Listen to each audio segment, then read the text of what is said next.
জুমার দিনে পড়েন সুবহানাল্লাহ।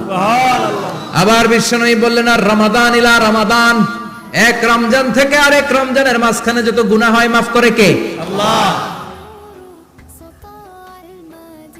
তারপরে বিশ্বনবী বললেন আল উমরাতু ইলাল উমরাহ, কেউ যদি একবার উমরা করে পরে আবার করলে 2 উমরার মাঝখানে গুনাহগুলো মাফ করে দেয় কে? আল্লাহ।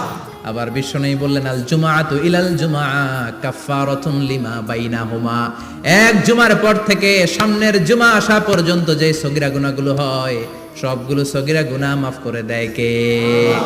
রজব শাবানে বরকতে দাও, রমজান মাসে গুনাহ ঝড়াও, সপ্তাহ জুড়ে তুমি বরকতে দাও, জুমার দিনেতে গুনাহ ঝড়াও, রজব শাবানে বরকতে দাও, রমজান মাসে গুনাহ ঝড়াও। ঠিক কি না?